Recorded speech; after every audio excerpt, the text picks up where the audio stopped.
So, I am all by myself.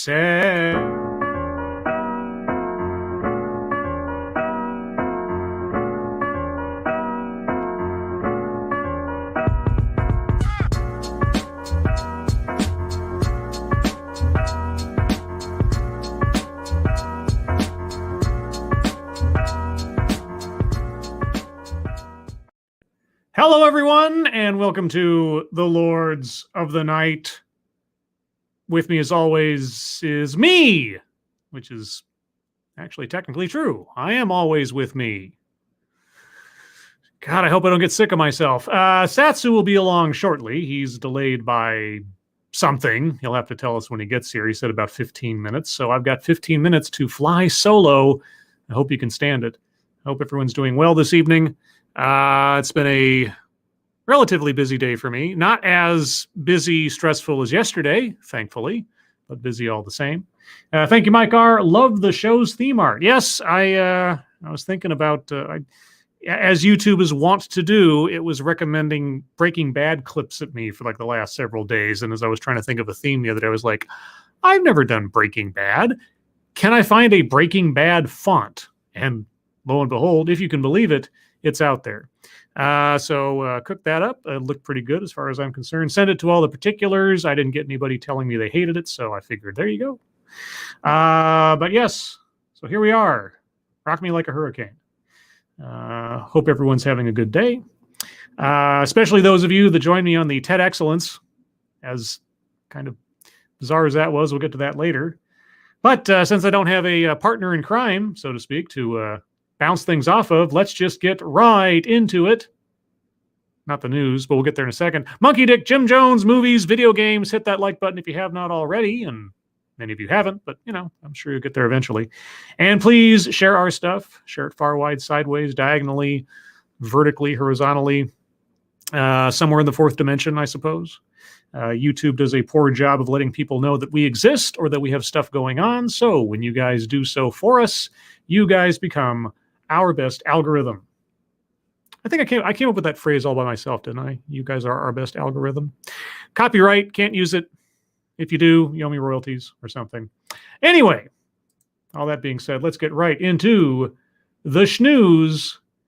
Let's get some of the terrible things out of the way first, shall we? Because, well, they're terrible things and might as well. At least one person killed and 5 wounded after a shooting at a Texas office park, police say. One person was killed and at least 5 others were wounded, 4 of them critically, in a shooting at an industrial park in Bryan, Texas on Thursday afternoon, police said. A trooper with the Texas Department of Public Safety was shot whilst pursuing the suspect, the department tweeted, and is in serious but stable condition. One person was later taken into custody in nearby Grimes County. Sheriff Donald Sowell told CNN, adding that the incident may be connected to the industrial park shooting. Quote, "That's what we understand. We are right in the middle of this," Sowell said. Bryan police received a call around 2:30 p.m. of an active shooter at Kent Moore Cabinets, Chief Eric Busk said. Officers responded to the scene, but the shooter was gone by the time officers got there, Busk said. Thank you. This is Kyle. Hello, chat people and scribbles. Hello, Kyle. He said police found at least 1 person dead and 5 people shot. 4 of them were taken to the hospital in critical condition, and the 5th was in non-critical condition. A 6th person was taken to the hospital because of an asthma attack. Busk had previously said 4 people were shot, but later updated his statement. Police believe the gunman was an employee of the business, and police are investigating the motive. I'm wondering if he was currently an employee or recently not. Quote, "It's a business, so there's a lot of employees that were inside," said Bryan Police Lieutenant Jason James, and police are investigating who saw what and how it all transpired. Following the shooting in Bryan, Governor Greg Abbott said in a statement, the, quote, "state will assist in any way needed to help prosecute the suspect." Quote, "Cecilia and I are praying for the victims and their families and for the law enforcement officer injured while apprehending the suspect." So that is the latest and greatest on that. For those of you joining slightly late, Satsu will be on shortly. He had a 15-minute or something delay for some reason. I'm sure he will elucidate us on the reasoning after he gets here, or not. Maybe it's totally private. Maybe he was coating them walls. I don't know. Okay, but there's shooting number one, because of course, why have one when you can have a couple? I think this happened yesterday, at least late enough in the day that we didn't get to it last night. Community mourns beloved doctor, family, and worker who officials say were killed by former NFL player. Yeah, a shocked South Carolina community was grieving and looking for answers Thursday after officials said a beloved doctor and 4 other people were shot and killed by a man who had gone from a high school onto a college and the NFL. Okay. York County Sheriff Kevin Tolson said that on Wednesday afternoon, Philip Adams, 32, shot 2 air conditioning technicians outside, killing 1, then forced his way into Dr. Robert Leslie's home. Sorry, is that Leslie? Leslie's home in Rock Hill. Leslie, his wife Barbara Leslie, and 2 grandchildren, ages 5 and 9, were found shot to death in a back room. Air conditioning technician James Lewis of Gastonia, North Carolina, was found dead outside. The surviving technician, who contacted his employer and said he'd been shot, moving the employer to call 911. Why didn't you call 911 before calling your employer? Was in critical condition at a hospital, Tolson said at a Thursday news conference. Adams was later found dead of a self-inflicted gunshot wound in the bedroom of a home about a half-mile away that he shared with his parents. Tolson said it was unclear why Adams took 2 guns to the Leslie property in Rock Hill, a city of 74,000 residents just across the border from Charlotte, North Carolina. Quote, "There's nothing about this right now that makes sense to any of us," the sheriff said. A statement from the doctor's 4 children said the family is dealing with unimaginable loss. No kidding. Quote, "While we know there are no answers that will satisfy the question why, we are sure of one thing. We do not grieve as those without hope. Our hope is found in the promise of Jesus Christ, and we are enveloped by peace that surpasses all understanding," the statement says. Leslie was a, quote, "pillar in the community," unquote, Tolson said of the doctor, who served as Winthrop University's supervising physician and medical director, and founded a hospice service and a house call doctor's service. Quote, "He treated me in the past at his clinic. He knew everyone. He treated everyone with respect," Tolson recalled. Winthrop University President George Hinn said Leslie's contributions to the school were wide-ranging. Quote, "Students in particular have long benefited from referrals to his practice when additional care was needed beyond our scope. I personally will be forever grateful to him for the advice and counsel he provided to our COVID-19 response team as we opened the campus last fall to residential living and learning." I don't think I need to go any further into that article. There's no answer as to why, probably, and any answer would make no sense because a 5-year-old and a 9-year-old, really? Really? There's the situations where I don't like the death penalty because it is a quick escape from responsibility. And shooting yourself, you might have rid the world of a nutbag, but doesn't really feel like justice, if you know what I mean. Thank you, Officer Buck. Sorry, boss, can't make it in today. I come down with a case of the shot in the gut. Yeah. I mean, good employee, not quite wise person. Sorry, boss. I just want to let you know I got shot. You know, this kind of happened. Want to report in. Okay, I'll call 911. Okay. Still got that AC to work on. I'll get to it when I can. Sorry. Why? Yeah, you guys know when it comes to children being harmed, I'm not exactly a fan, if you can believe it. But yeah, not much more to say about that. However, let's see what our president has done today to purportedly prevent things like this from happening, because as you know, Joe Biden is working to prevent gun violence. And how are we going to do that? Biden announces limited gun restrictions as pressure rises following mass shootings. Yes, so tell me true, what is all of this going to do to prevent things like what just happened today and yesterday? Facing pressure to act after a recent spate of high-profile mass shootings, President Joe Biden unveiled a package of moves Thursday that seek to address a scourge of gun violence he deemed a, quote, blemish on the nation, unquote. Well, I won't argue against the characterization. I am just mightily curious as to whatever he has to say or do would have prevented or stymied recent events. Quote, gun violence in this country is an epidemic, Biden said in the Rose Garden to an audience of lawmakers and Americans touched by gun violence, and it's an international embarrassment, unquote. Okay. The executive actions, which Biden repeatedly argued did nothing to impinge on the Second Amendment right to bear arms, well, technically, any legislation that goes to regulate or restrict gun access impinges on the Second Amendment by the text. But setting that aside, include efforts to restrict weapons known as ghost guns that can be built using parts and instructions purchased online. Okay. Satsu, hello. Hello there. So, why were you late? Because I decided, you know what I want today? I want a KFC famous bowl, and I'm going to make one from scratch, homemade, and it's going to be great. And then I realized exactly how many steps it was to make that. And I'm like, oh God, this is much more involved than I thought, but I made it and it looks fucking delicious. I haven't tasted it yet because Squishy's like, go stream. And I'm like, but food. So, but yeah, that's the thing. Photos coming soon. Video will be out eventually. But yeah, I did it. And man, I'm very proud of myself. Well, that's good. Is it good? Is it yummy? I don't know. You have to ask Squishy, is it yummy? She got on headphones. She's like, what? But she is smashing, so that's a good sign. I'm sorry, she's what? She's smashing. Yes, it's yummy. She said yes, it's yummy. Without you involved? I didn't say she's getting smashed. Jeez. Oh, okay. I don't know all the lingo, being the lame square that I am. So anyway, read a couple of stories about mass shootings that have occurred in the last 24 hours.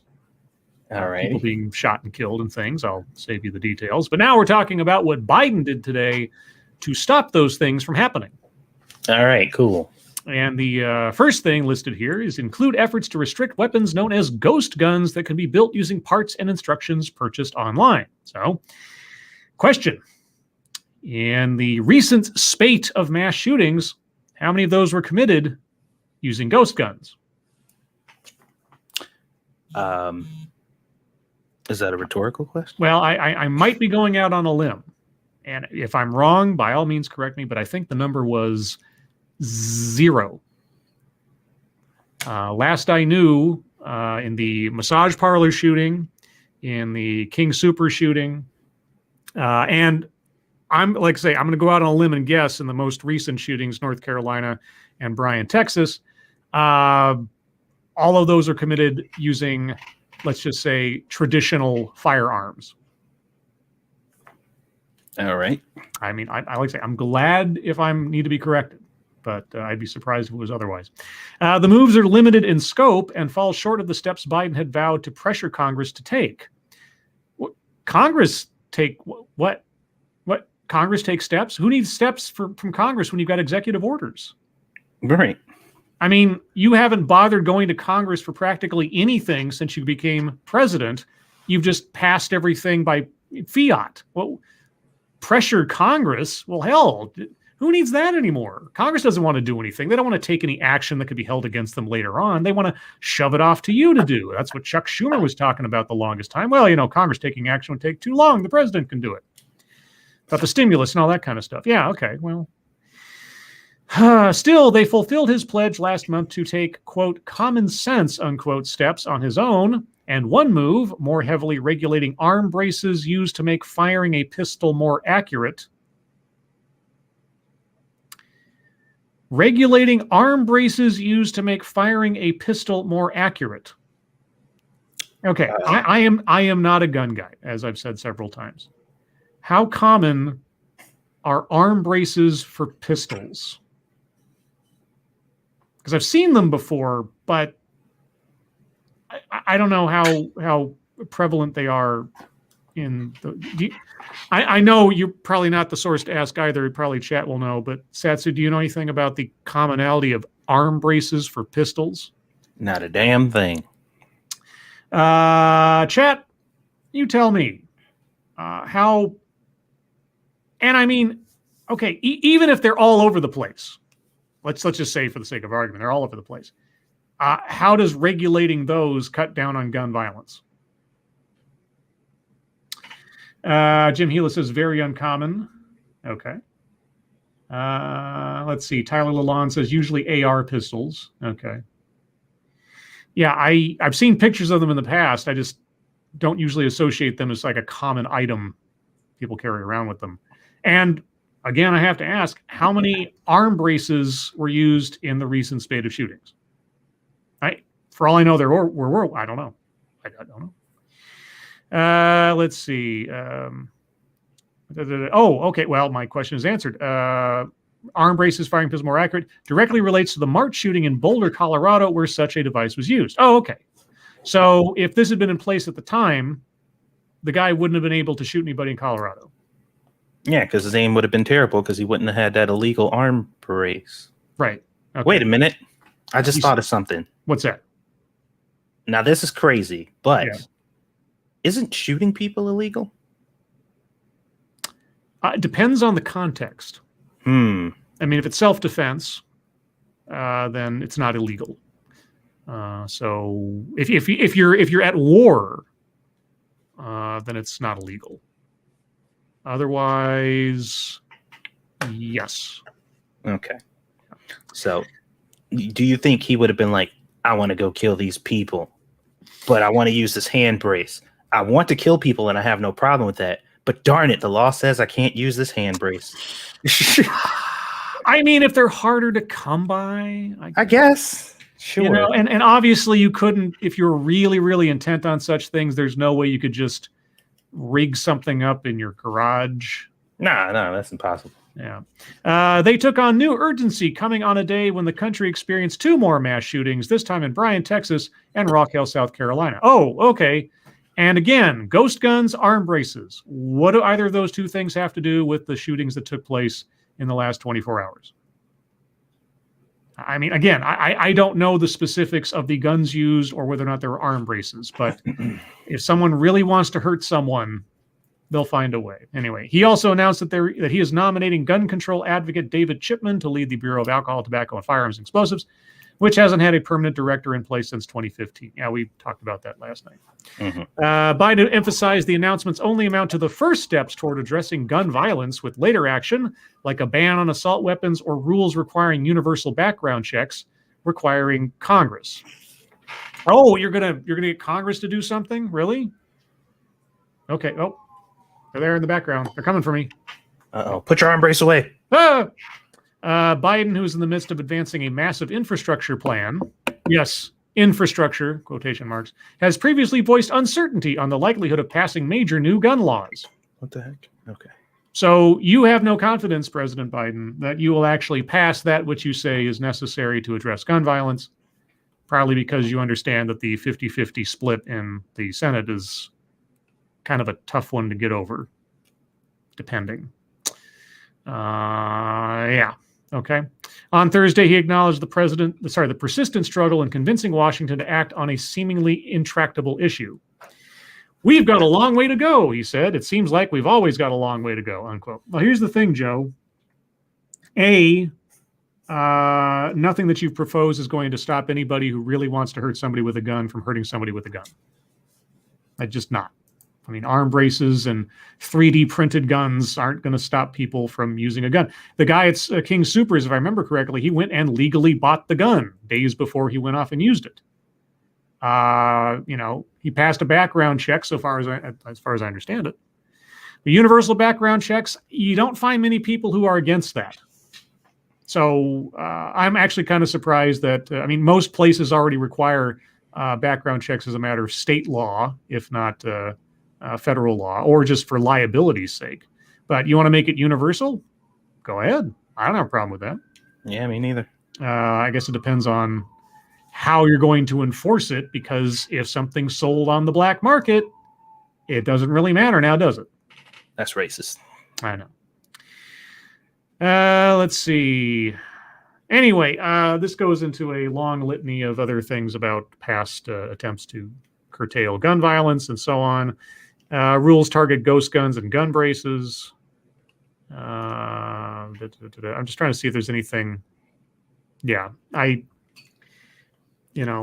short of outlawing guns, which you can't do, and if you did, only outlaws would own guns. You're never going to stop gun violence. It's kind of like trying to legislate away murder, or theft or something. There are probably things you could do to try to mitigate, like mental health services or something, or trying to get people, I don't know, if they have a relative or someone they know that seems unstable and seems to have a,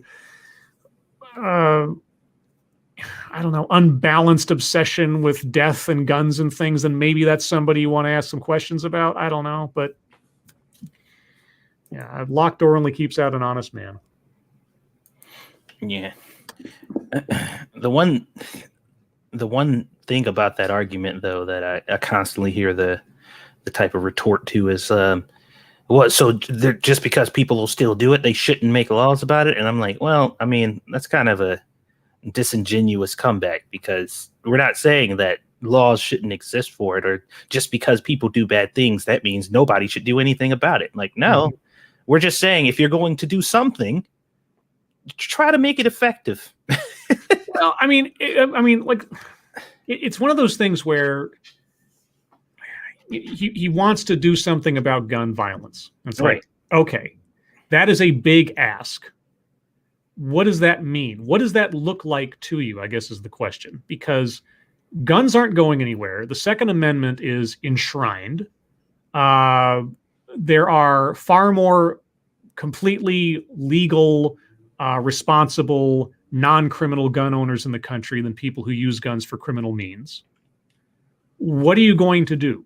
What does that mean? Reduce gun violence. You have to, like I ask in so many TED Excellences and things like that, I say, give me an active example of something that has recently occurred that what you're proposing would have, at least within a reasonable estimate, have stopped from happening. Okay, so what would have stopped the guy in the Masu shootings with the legislation you're proposing? I'm not even talking about the ghost gunner stuff. I'm just talking in general. I want to pass legislation to curtail gun violence. Okay.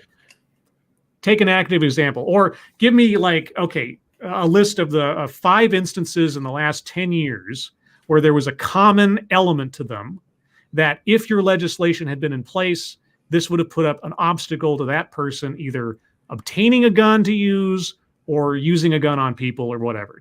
Give me that. I mean, I am open to a reasonable sales pitch on something like this, just as an observer, as a voter or whatever. But every time that they do something like this, I always ask the same question: how would this have stopped this recent situation, the thing that spurred it on, right?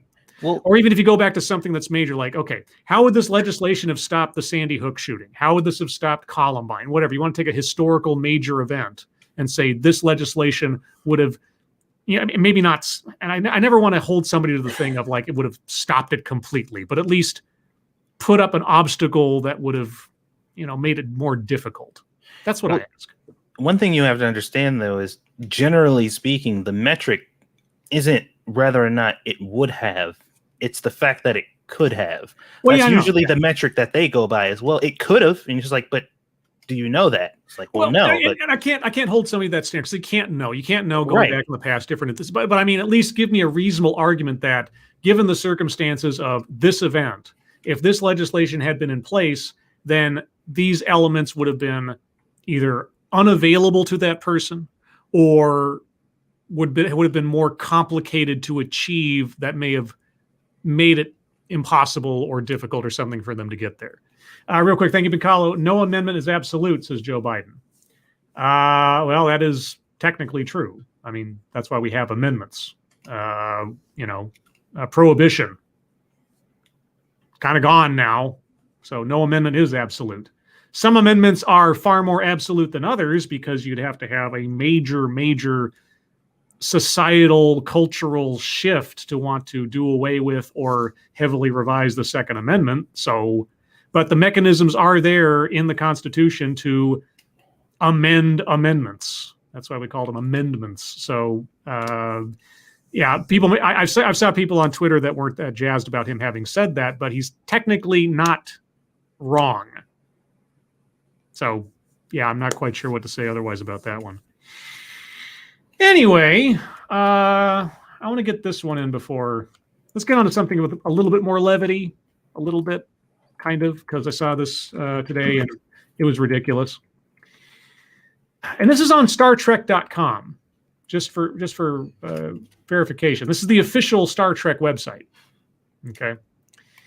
The Star Trek communist hopes Star Trek can inspire a real revolution. Now, as far as I know, this is not a joke. I mean, in the sense that it's intended to be a joke. The underheading says, "Workers of the world unite. You have nothing to lose but your chains." Karl Marx and Rom. Yeah. Nothing to lose but your chains was part of a chant that was going on for a long time with Black Lives Matter. Might still be. So if you want to know about the communist Marxist underpinnings of Black Lives Matter, that's definitely an indicator. And then a quote from Jean-Luc Picard. "The acquisition of wealth is no longer the driving force in our lives. We work to better ourselves and the rest of humanity." Most Star Trek fans agree that the Federation would be a nice place to live. I don't. It works on TV. Makes absolutely no sense in real life. And if you need any evidence of that, just watch DS9 and see how that whole wealth is no longer a driving force in our lives, etc. Yeah, just watch DS9 for a few seasons. See what you say about that.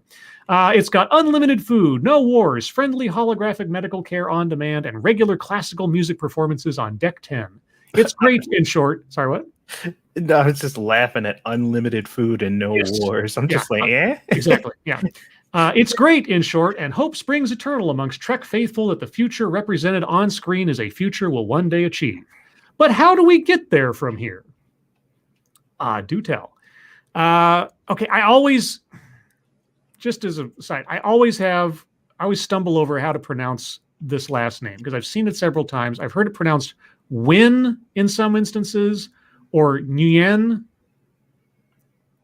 Can somebody in the chat, just so I maybe have a reference for the future, because I don't like mispronouncing things if I have an opportunity to say it correctly. Does somebody know phonetically, because I'm dumb, how to pronounce that correctly before I go on? Because I really, like I say, it's one of the, as you know, it's one of my pet peeves getting people's names wrong if I can help it.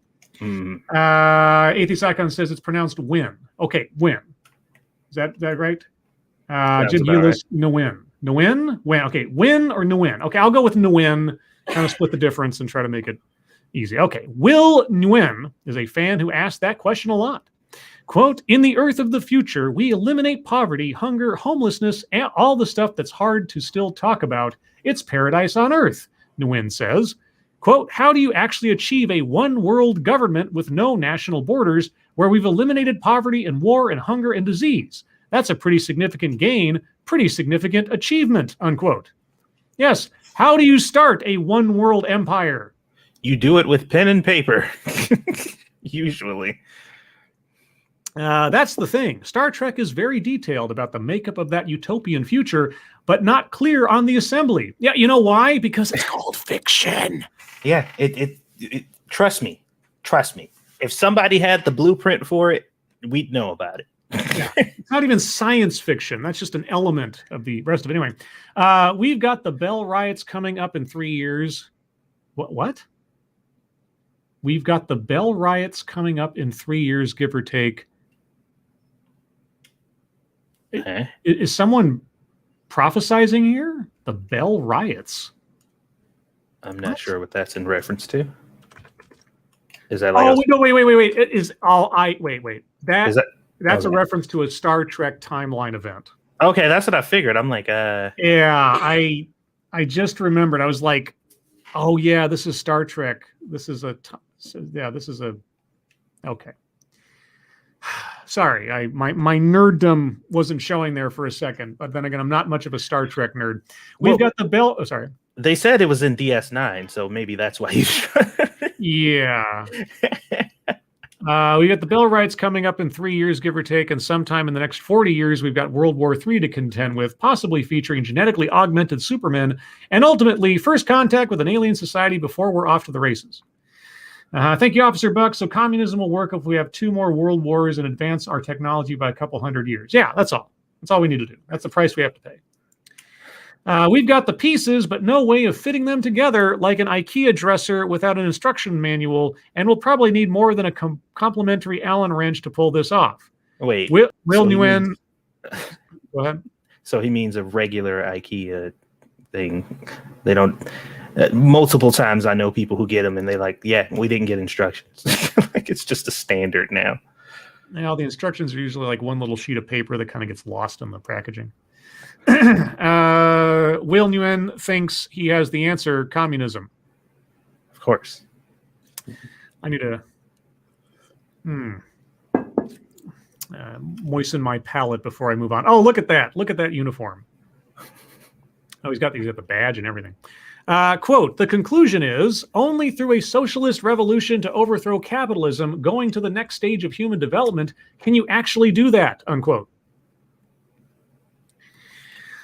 Okay, now a question as we proceed. Do you think they're going to at all discuss the initiation and ultimate outcome of communist Russia by any chance? No. Stalinism and such? Okay. Mm-mm. For the last couple of years, Nguyen has been evangelizing. That is definitely one way to put it. This view in a uniquely Trek fashion, and wearing Trek fashion to do it. Calling himself the Star Trek communist, Nguyen dons costumes from multiple eras of Trek, ranging from the monster maroon of the original series movies to the bright colors and sharp edges of Lower Decks. Posting frequently on Trek fan pages and Facebook groups, his preferred pose is toasting the camera with a blue beverage that's probably not Romulan ale. Facing into the camera like Benjamin Sisko in the classic Deep Space Nine episode In the Pale Moonlight. Referencing the pronunciation of his own name, he signs many of his photos with a simple slogan, "Communism will win." Okay, so it's win. I tried. The effect was immediate, and as Wynn explained, a lot of people got mad. Were any of those people descendants of survivors of Stalinism or Maoism, by any chance? Maybe. How Will became a Star Trek fan and cosplayer is a pretty common story, one most Trek fans would identify with. Quote, I think my Star Trek journey, if you will, started out like many of my generation. Pun intended, Wynn says. I was a next generation baby. I grew up watching it on syndication, watching Patrick Stewart, watching that entire crew. Whenever it was on TV, I think my parents allowed me to watch it because they thought it was somewhat educational because it was set in space and there was a lot of talking, unquote. So your parents were dumb too. Well, hell, they should have let you watch Red Dwarf. That's set in space. There's a lot of talking in that. Trek got into his bloodstream like so many Borg nanoprobes. Oh, God, the nerdery. And over time, he progressed from TNG to TOS to DS9 through all the rest. But did he do Enterprise? Did he do Voyager? Has he done Discovery? Yeah. Eventually, he started to express his love of Trek through cosplay. Quote, when I had the ability to at least get uniforms or costumes myself, I didn't have to, ask my parents to buy me something because they wouldn't, he laughs. Quote, I'm a very simple cosplayer. I just buy costumes and I have them tailored. I'm not skilled like those many other very talented cosplayers that make their own uniforms and costumes and props. I'm friends with a lot of them, and I'm really impressed. Did you pay people to do this for you? Because that's called capitalism. Attending conventions, adding to his collection of costumes, connecting with other fans allowed for no doubt that Wynn was a Trekkie, but becoming the Star Trek communist would take more time and more heartbreak. Did it break your heart when you read a history book? How he became a die-hard leftist is also a standard tale, a particularly common refrain in the last several years. Following the run-up to the election of 2016, Wynn found himself disillusioned with the two major parties and went looking further left for answers.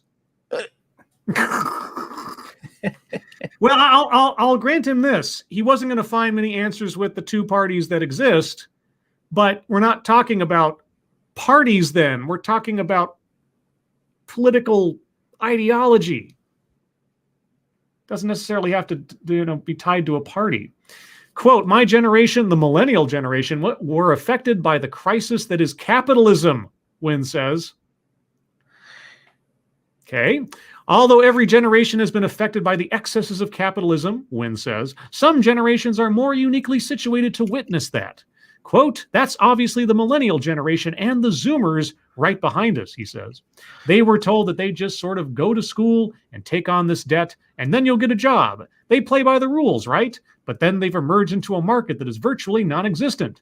They are swimming in debt, and then having almost all of their income go to rent. They've got to piece together multiple jobs, 3 or 4 side hustles, gig jobs. This is the best that capitalism can do. So I think I became radicalized, just by my experience, just like millions of other people, not just in this country, but around the world. Okay, well, I'm curious to know, what did you pursue in school? What job have you sought? What's your work history and so on? How do you pay for all that cosplay? Wynn spent 2016 to 2020 firming up his views. Oh, so he spent 4 years firming up his views. Did he spend any of that time, I don't know, going to school or getting a job? And in 2021, he's thoroughly unimpressed with what either party has to offer. Eventually, he realized that his political beliefs and his hobbies aligned, and the Star Trek communist was born. Because according to Will, we could be living in the Trek future today, right now, if we had the political will to do it. Isn't that interesting, though, where he's just like, you know what? I think the left and the right both are crazy. I think they're really crazy. So I'm going to go where the really crazy people are, because they have to be more sane than these people. So if we had the political will right now, homelessness done, hunger done, the need for money and commerce done, and war done. Yeah. Well, once you get rid of all that pesky other stuff or whatever, resources are actually unlimited. Like, yes. And people will just, infinitely, their labor is also unlimited. Yes. And they will work forever for it, which is kind of odd considering that it should be an everybody job. If we're under communism, there shouldn't be any designated people, but there will be. And they'll be worked to death. And then the new people will come in after they clear out those bodies. And I guess, sure, that's a great world to live in. Thank you, Meowsers. The people who've never lived under communist rule are always the ones who gleefully want it implemented. Yeah, no kidding. Quote, the reality is we actually already live in a post-scarcity world now. Pardon? Wynn begins picking up speed here. Quote, there's often an argument that people say, oh, you only get that Star Trek future because you have a replicator box in the wall. And only then can you have socialism or communism, which I would say that's a very disingenuous dodge because we already have the ability to house and clothe and care for everyone right now. That's not that hard. The Earth has the ability to feed 10 billion people. The Earth doesn't feed anyone. Yeah, and people aren't just fucking crouching down and taking mouthfuls of earth to live, you fucking stupid ass motherfucker. We have the ability to clothe and care and house everyone right now. Really? Who does the house building? Who does the clothes making? Who does the care giving?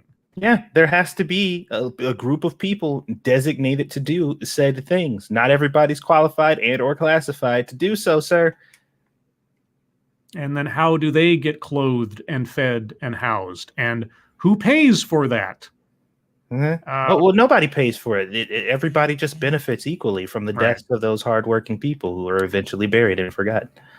Over time, Wynn applied his Marxist beliefs to Trek and drew some pretty revolutionary conclusions. Well, I mean, when it comes to Marxism, all you can do is revolve. Despite the name, however, he doesn't believe he's the only one to do so. Oh, no, I believe he's not the only one to glorify Marxism. Quote, I call myself the Star Trek communist, but I'm not saying I'm the only one. I Okay. His approach seems, at first glance, shallow. At first glance and at prolonged observation. As a matter of fact, the more you pay attention, the shallower it gets.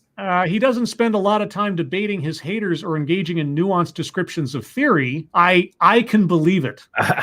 Though talking to him for even a few minutes shows that he is more than capable of doing so. Then why doesn't he? If he thinks his ideas are so impenetrable, then he should have no problem discussing or engaging. All right. Instead, his pictures and memes serve as bait for those who grow enraged by his posts. So he's a troll. Yeah, exactly. He's okay. Thank you, Devil Zero. Wowie, wow, Scribe, Satsu, and Dogcat Fox. Watched your TEDx day and thought it was good. That lady is a day late and $1 short with her pitch. Yeah, well, I'll talk about that later. Yeah, she was something else. I mean, it was one of those, it was very odd TEDx. It's like, I don't disagree with you, but nothing of what you're saying is actually interesting. People, he says, see a, quote, wholesome, positive person posting about politics, and they want to know more. Wholesome, positive person, huh? You know, given what you're pitching, almost sounds like a Trojan horse. Right, TEDxers? This approach has drawn a fair amount of ire in some circles. Yeah, like people who have even a modicum of knowledge of history, with the criticisms leveled against him ranging from suggestions that he doesn't know what he's talking about, that he can't be a communist because he purchases his costumes with money, even in one notable post that his forehead is too big. Quote, yes, the right's fabled memeing ability, unquote, he responded. Well, what are your memes, dude? I'm dying to see your Star Trek communist-laden memes that are going to stoke the fire. As for his tendency to purchase his costumes, that just goes back to a common misconception about communism. Oh, okay. Quote, it's a very common refrain. Oh, well, you buy the uniforms, right? So you're a capitalist, right? And actually, you do need to have a response to that. Well, yeah, I mean, short of looking like a hypocrite or something. It's just that there's a misunderstanding of what capitalism is, a misunderstanding of commerce. The exchange of goods and services existed before capitalism, under feudalism, under previous forms of government, unquote. Why didn't you specifically say under communism? The use of money, Wynn says, and having discretionary income are not verboten under communism. Yeah? You know, that is a funny choice of words to put in combination with one another, given history. But anyway, for Will, Star Trek serves as a valuable common metaphor to discuss politics with the like-minded or people he hopes will one day become like-minded. Talking about politics with the uninitiated can be difficult, but it's made a lot easier if you talk about Chief O'Brien instead. Yes, again, Trojan horsing things, but he doesn't want to discuss these nuanced things or have debates. He just wants us talks. I just want to talk to you about Star Trek. It's just Star Trek. It's got nothing to do with, you know, trying to force my ideology on you. No, it's just Star Trek. Quote, you know, he's very proletarian, Will says. His ancestor was Sean O'Brien, a union man, and he's a real proletarian, but he also plays cello. He plays darts. Wait, did O'Brien play cello? I thought his wife played cello. It's been a while. Maybe I missed an episode or three where Miles O'Brien took up cello. He plays darts. He's a family man with children, has a well-rounded life, while also being the heart and soul of Deep Space Nine. Hey, you know what he also has? A daughter. So tell me how that all worked out in China with having daughters. Was that a popular thing for a time there and still? Yeah. Thank you, Frosted Glass. I think he said his phasers to retard. Yeah. He has a well-rounded life while also being the heart and soul of Deep Space Nine, and that's exactly what we're saying. If we free ourselves from living paycheck to paycheck, what couldn't we do? How much of our lives would be freed up if you don't have to worry about putting food on the table?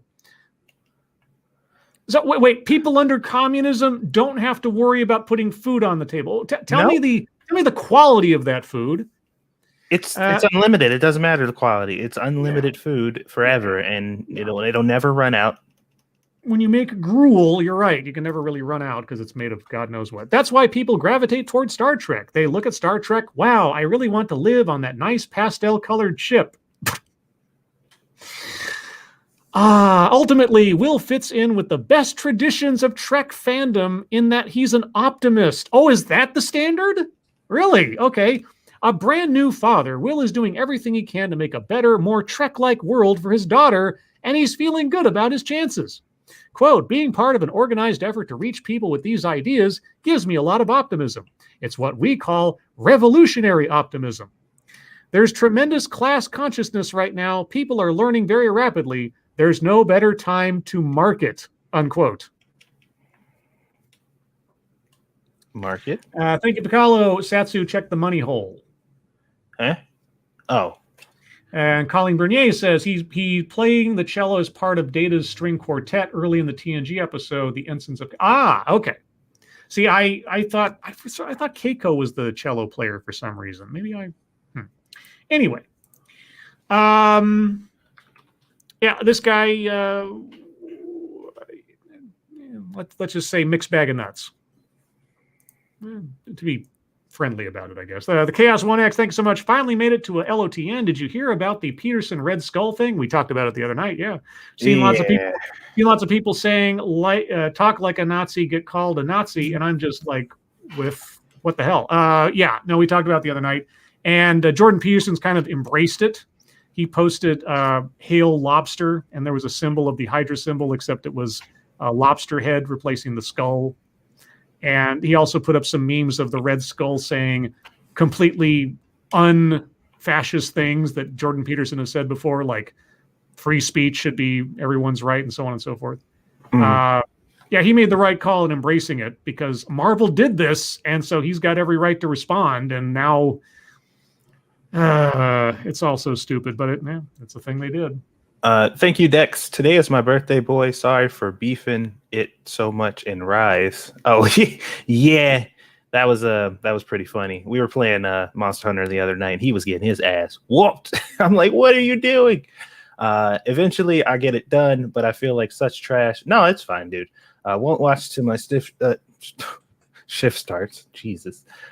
10 hours, so have a good stream and good night. And then Pincalo says, here, have some millennial capitalism. Also, it's funny as hell that the Akami wants the oppressive fascist boot that is the Federation, i.e. prison colony planets that use hard labor in the what mines? The something mines, the whatever mines. I don't know. Yeah. Shocking, right? No, it's not shocking at all. It's all pretty... And you ever watch Star Trek? You know who, whenever it comes to like the Federation telling the Enterprise to go somewhere or do something, the admiral that's giving them the orders or the mission or whatever always ends up being corrupt, always end up being a bad guy, always end up having some kind of like genocidal agenda or something. The Federation is not any kind of paradise. It shows off its flaws all the time, and most especially in DS9, where they kind of said, let's have the Federation actually run up against real problems and see how they deal with those things. And amazingly enough, just like with real life, especially on DS9, things are much more shades of gray than they ever were black and white. And that's why DS9 was probably the better show overall over time. But of course, Next Generation has a sentimental place in my heart. But you got to kind of skip to like the third season before you get to the good stuff. Yeah. Now, this guy, I mean, I know he's not alone in his thinking. I'm sure there are a lot of radically left people in Star Trek trying to convert Trekkies into a movement. You're going to run up against the wall of reality at some point. Just going to do it. Well, it's the idea that these people have built what they claim to be a legitimate ideology off of clear 100% fantasy. Mm-hmm.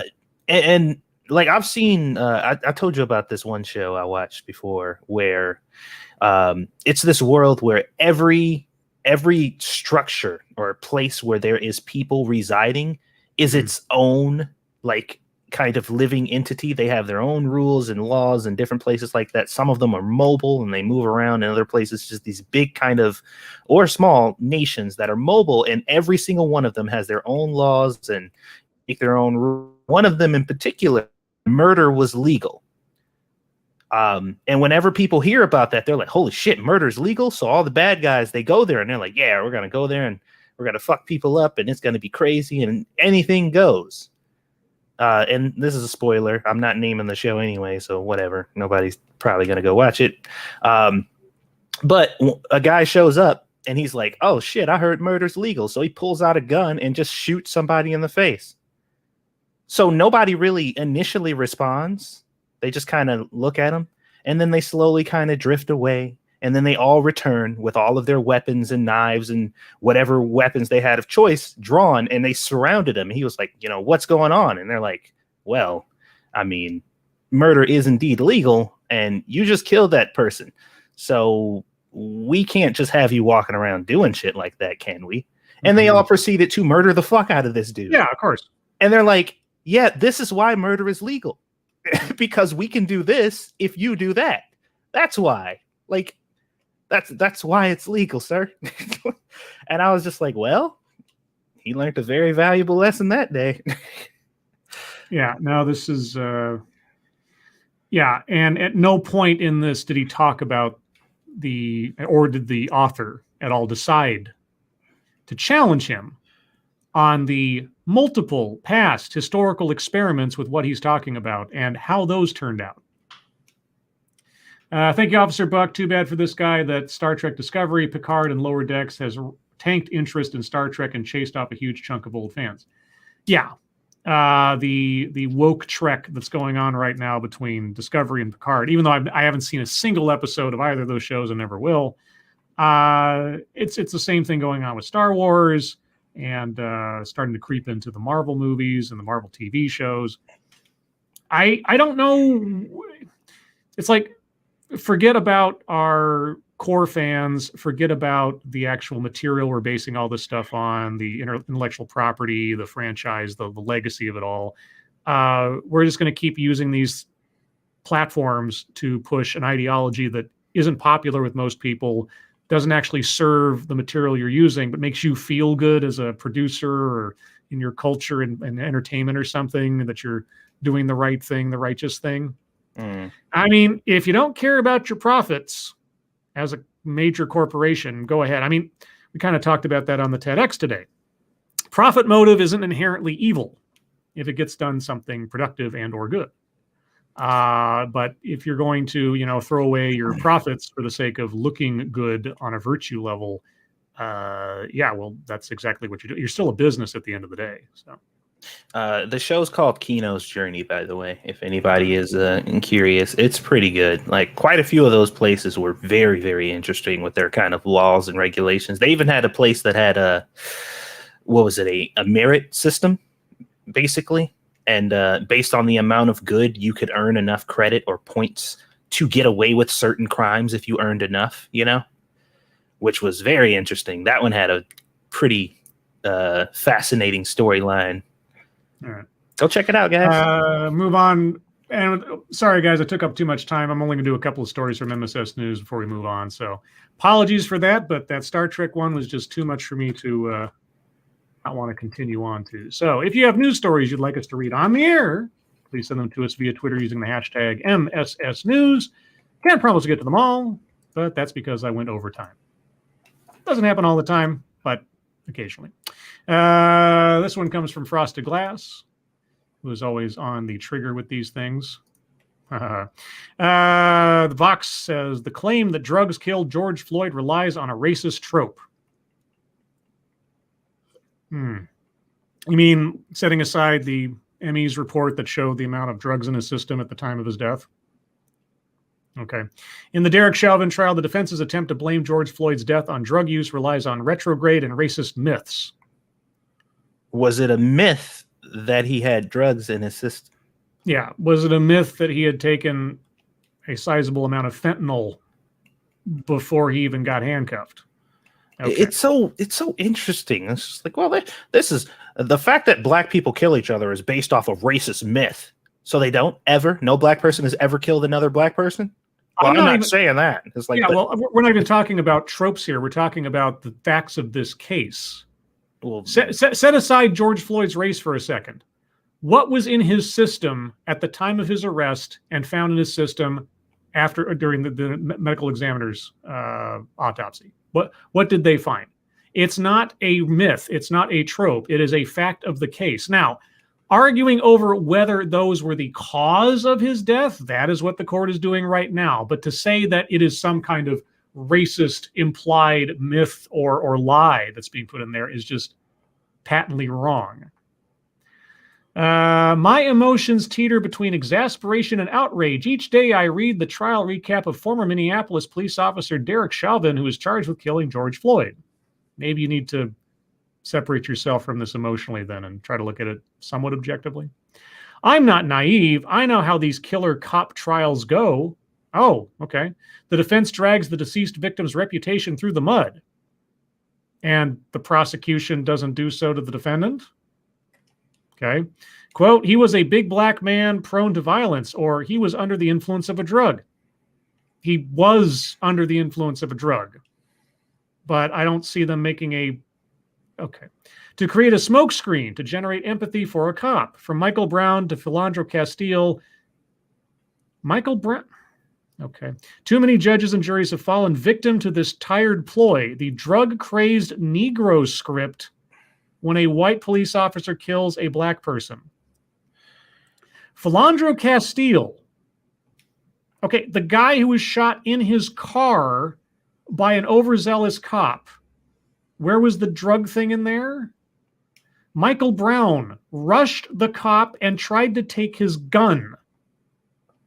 That wasn't a myth. He was being violent. His race had nothing to do with it. Well, he knew his gun was broken and jammed, and he tried to take it to help him fix it before the cop used it and hurt himself. I don't even want to read anymore of this. Zan Wild, thank you so much. Hey, y'all, long day, off to bed. We'll have to catch the replay. Wowie, wow, wow. Yes, wowie, wow, wow. That was me saying that, right? Wowie, wow, wow. Yeah, sorry about that. Don't mean to steal your line. Don't look at me like that. Stop looking at me like that. Oh, yeah, you can't blink. Okay. Let's see. True to form, Mr. Chauvin's lawyers have tried to deflect blame from his brutal act onto the drugs found. Okay. Whether it ends up being adjudicated that Chauvin's responsible for the guy's death or not, that's what defense lawyers do. Okay. Everyone in the country, under law, has the right to a defense. The quality of that defense is going to often rely on the quality of the lawyer, but either way, a vigorous defense.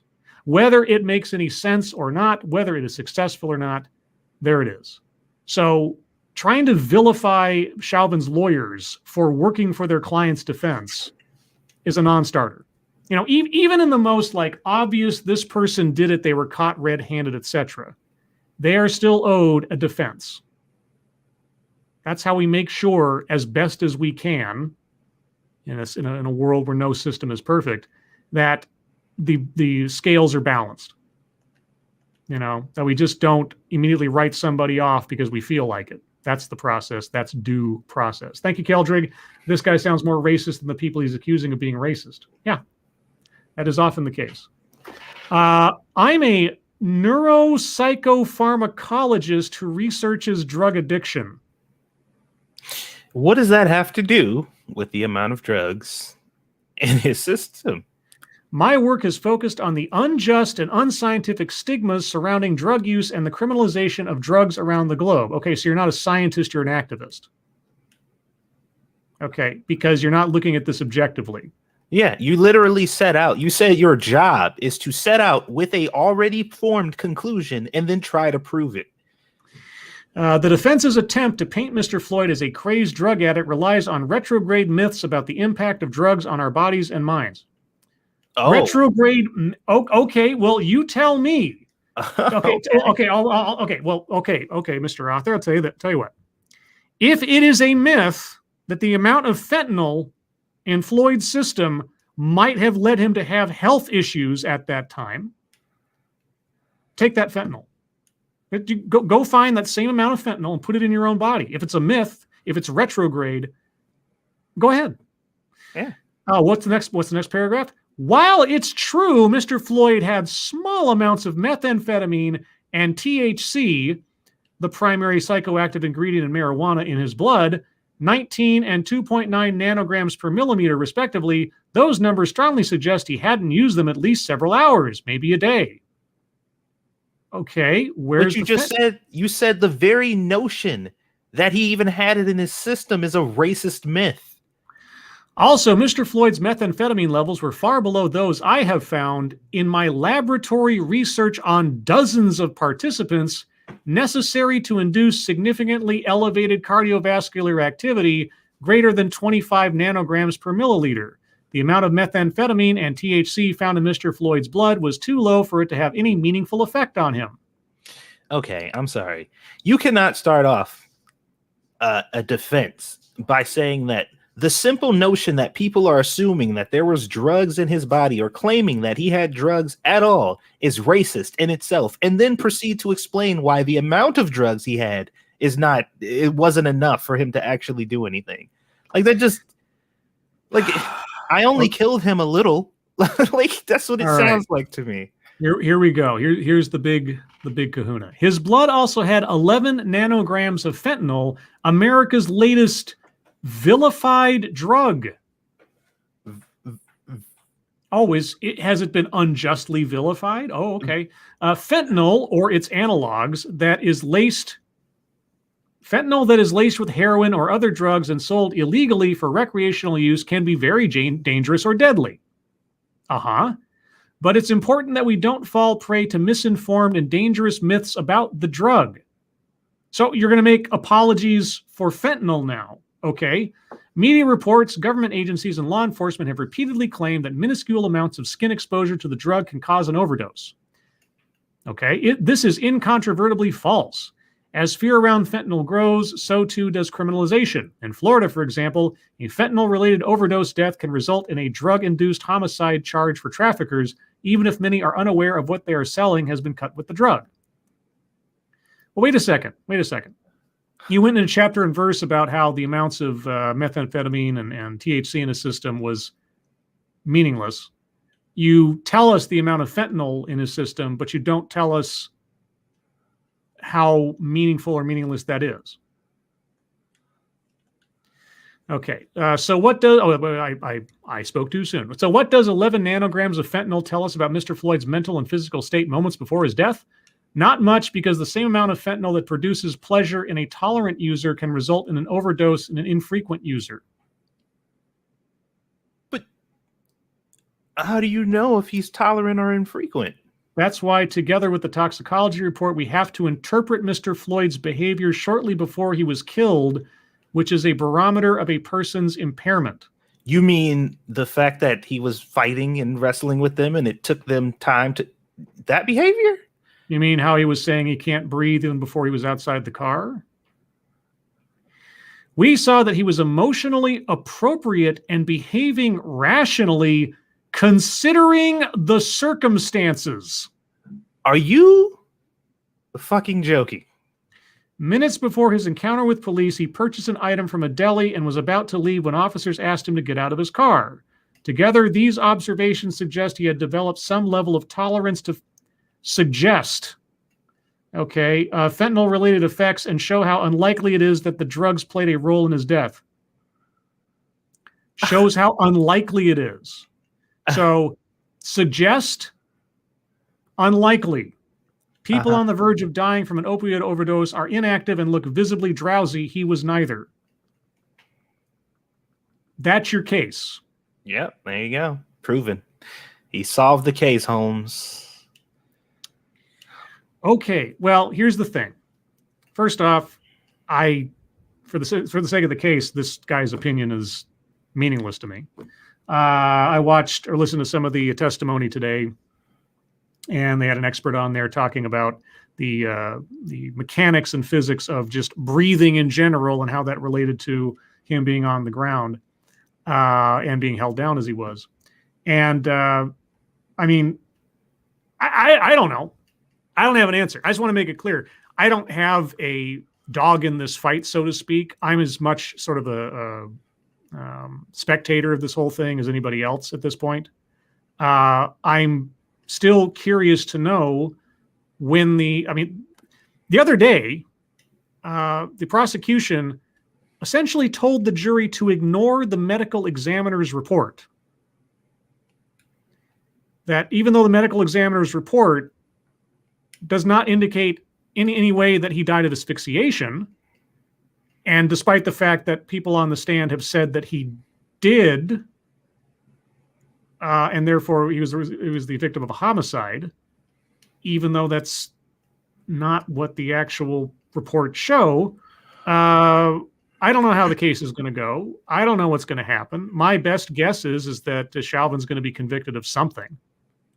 But it's entirely possible that given all the back and forth, the prosecution on their own might have created reasonable doubt with what they've been doing lately. So I don't know how it's going to go. But I'll tell you what, this guy's assessment of things is stupid. He's not basing it on fact. He's basing it on he hates the stereotype. He hates the stigma. He's already told us he's an activist. He's not objective in this. And he's just ignoring the fact that drugs were in the guy's system. Did they cause his death immediately? I don't know. I'm not a scientist. Are they the only cause of what led to his death? I don't know. I'm not a scientist. But all the evidence that I've seen so far, and even the testimony of the people on the stand and the words of the prosecutor, aren't doing a great job in proving that he didn't die from drugs. But he's talking about racist drug mythology. No. You are ignoring the facts of this case and collectivizing your personal hatred of myths, whatever that means. That is not being a responsible commentator on anything. You're not actually talking about the case. I mean, if you want to argue that from your scientific knowledge, the drugs in his system do not constitute enough to have killed him. Okay. All right. That's your medical opinion. All right. Well, he didn't even, the fucked up part is that's not even his argument. His argument is it's unlikely that it could have done that, or it suggests that he may not have been able, like none of his stuff is for, scientific proof of his claim. None of it is definitive. It's just like, well, I mean, maybe. Oh, okay. Yeah. Well, thanks. And a neuropsychopharmacologist. Is that an official term? I have no Anyway, idea.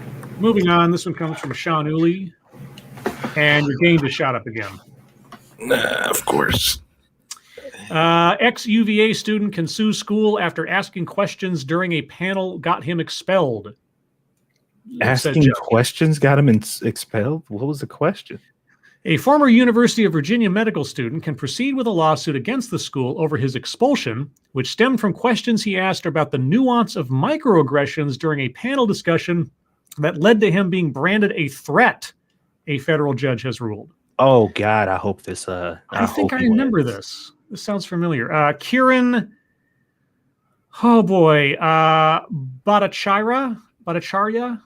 I know I'm screwing that up. Sued the prestigious state university for violating his First Amendment rights, and a judge denied the school's attempt to have it tossed last week. Good. The trouble for him began in October 2018 when the then second-year medical student attended a panel discussion on the subject of microaggressions. The term is defined by Merriam-Webster as, quote, a comment or action that subtly and often unconsciously or unintentionally expresses a prejudiced attitude toward a member of a marginalized group, such as a racial minority, unquote. Or in other words, someone decides to take offense to something that you said that was completely innocuous. Yeah, and they get to decide whether or not it was objectively offensive or not. Yes. Yep. During a question and answer portion of the panel, I'm not going to try again, I'll just screw up the name. The student sought clarification on the definition of microaggression, asking the presenter, Assistant Dean Beverly Cowell Adams, if only marginalized groups were impacted by it, court records show. Adams said it was a, quote, very good question, and the answer is no. And then he cut in and said her slide indicated victims of microaggressions must be members of marginalized groups. So that's contradictory, he said, according to court documents. Yeah. Quote, what I had there is kind of the generalized definition. In fact, I extend it beyond that. As you see, I extend it to any marginalized group, and sometimes it's not a marginalized group. There are examples that you would think maybe not fit, such as body size, height, or weight. And if that is how you would like to see me expand it, yes, indeed, that's how I do it, Adams replied. Quote, yeah, follow-up question. Exactly how do you define marginalized, and who is a marginalized group? Where does that go? I mean, it seems extremely non-specific, unquote. He followed up. This guy is, I'm on the board with this guy. This guy is like a TEDx junior member right here. Oh, yeah. He's asking all the right questions, the questions that these people, once again, are not used to getting asked, because the way that they teach in their classrooms and stuff is, I am law. Everything I say is true. If you question it, get out of my classroom. And this person got real butthurt about being probed about their bullshit. Adams replied, quote, that's intention, unquote, and, quote, it's intentional to make it more non-specific, unquote, while Kieran, I'll just say, continued to challenge her, essentially arguing that the definition and logic behind microaggressions were anecdotal and not backed up with hard scientific data. Another dean stepped in and told a story about how former peers and colleagues subjected her to, quote, harmless jokes, unquote, and microaggressions related to stereotypes about people who come from rural states like she did.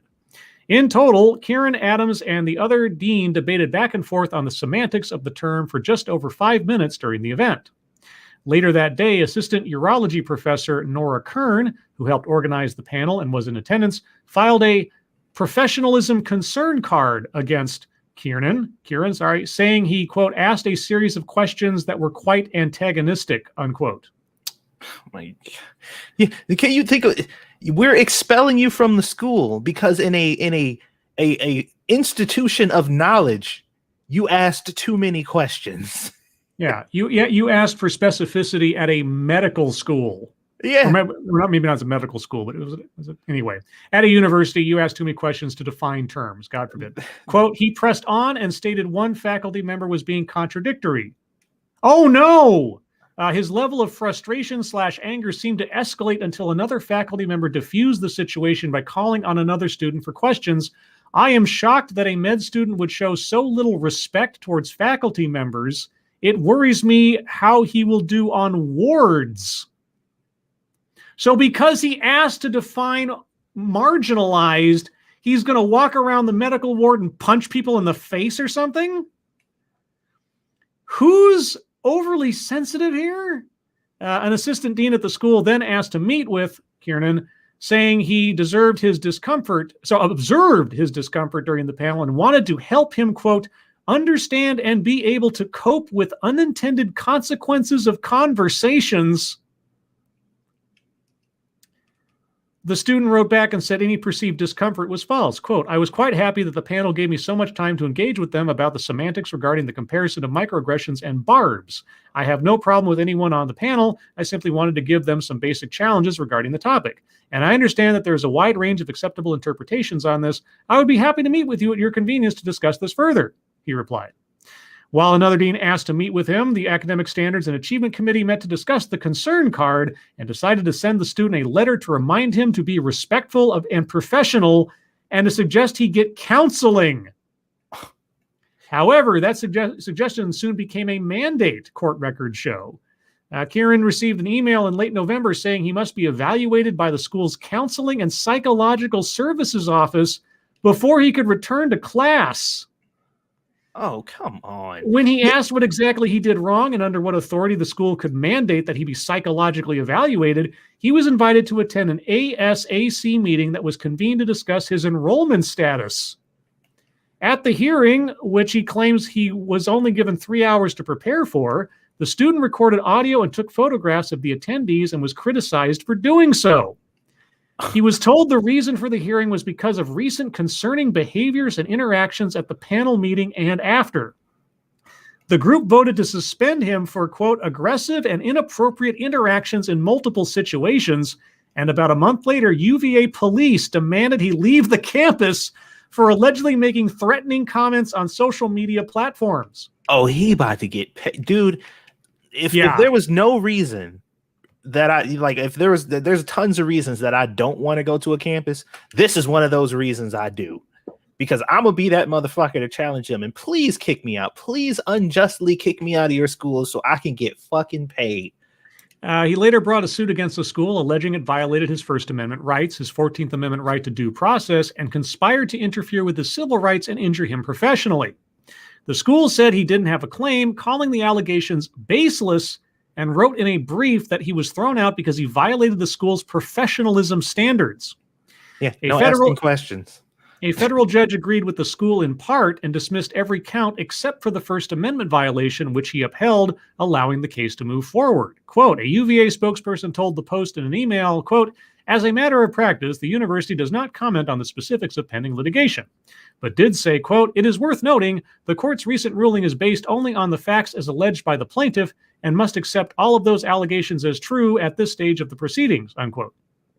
Quote, all but one of the claims in this case have been dismissed, the spokesperson continued, and we are confident the remaining claim is without merit.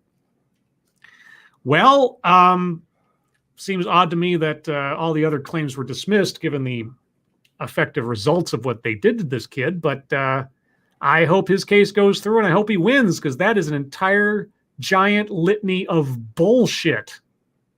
Wow.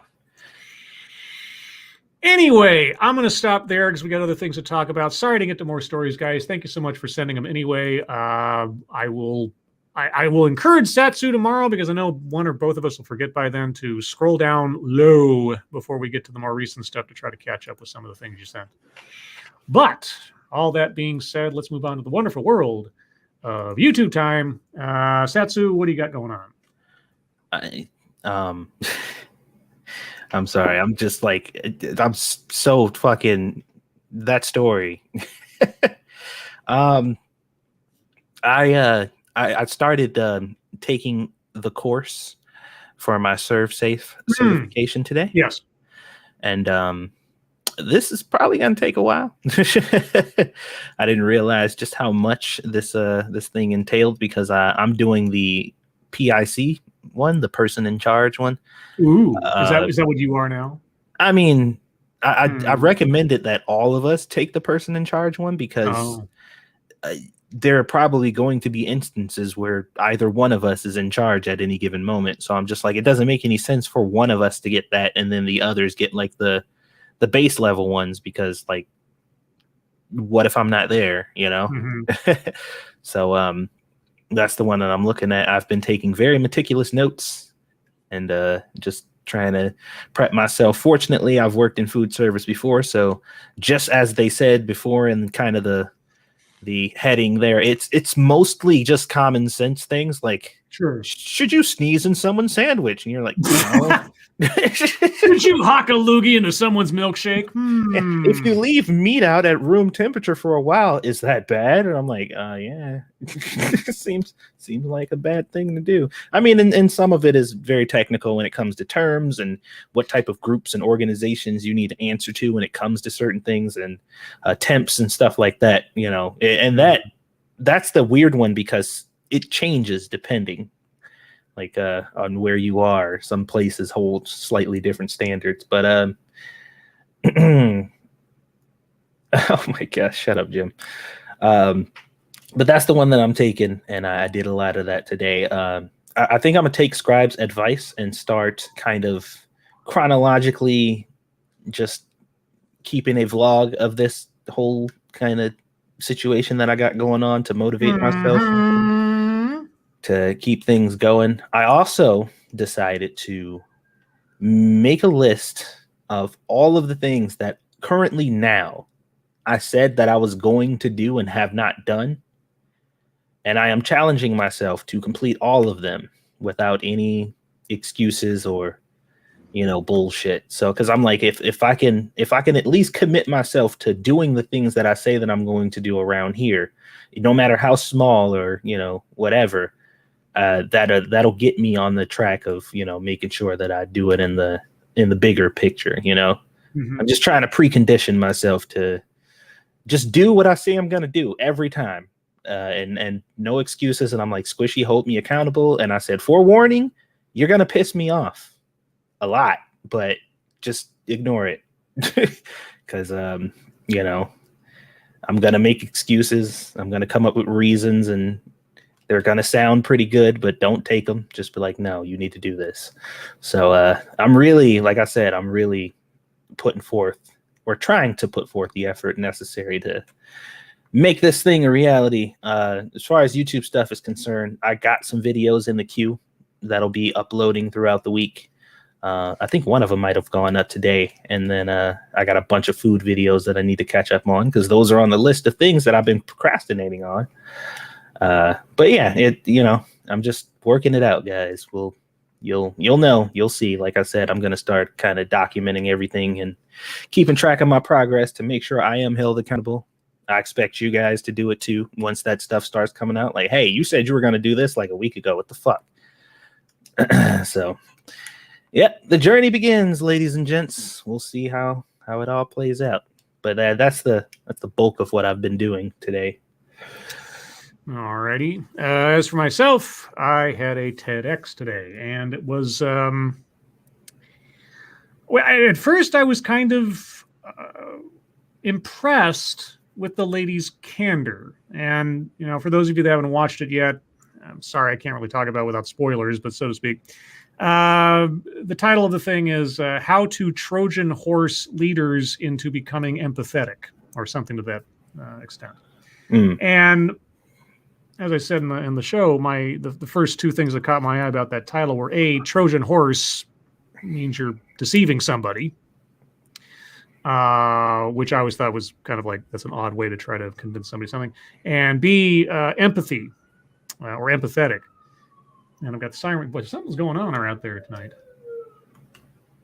Busy night out there. Anyway, so it wasn't so much the case this time. I was kind of surprised. But oftentimes when I hear the word empathy being used as a argument point or a debate point or something, it's usually because someone is trying to cloak what they have to say immediately in virtue before they even get to the sales pitch.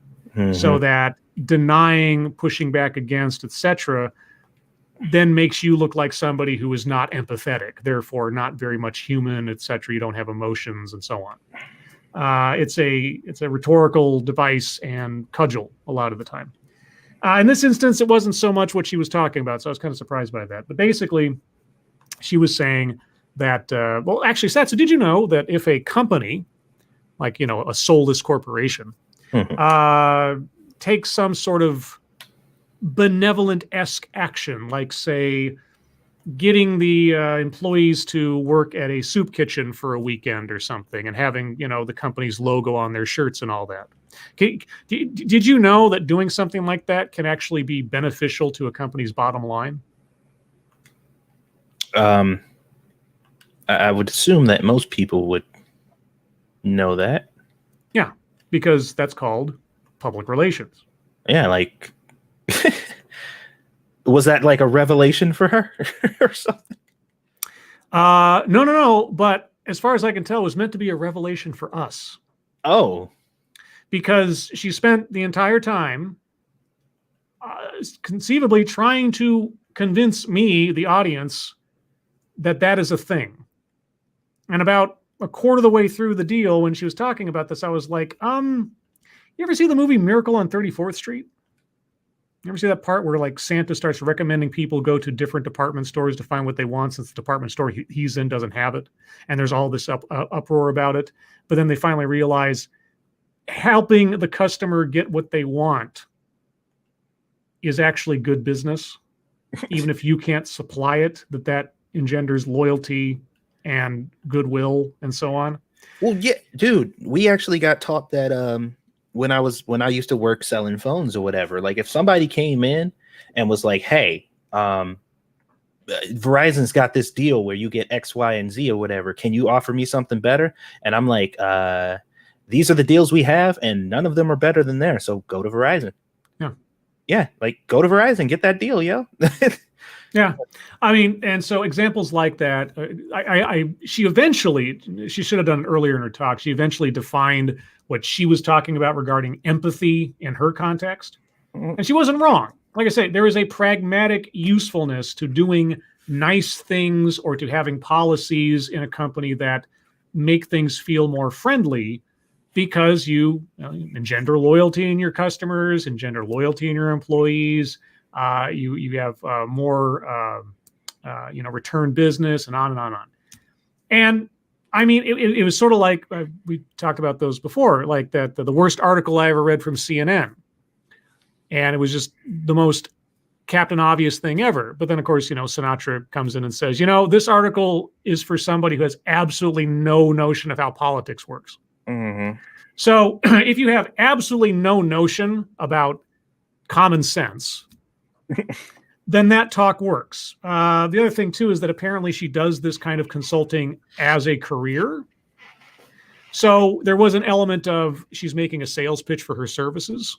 Mm-hmm. However, the sales pitch for her services were so duh, kind of thinking.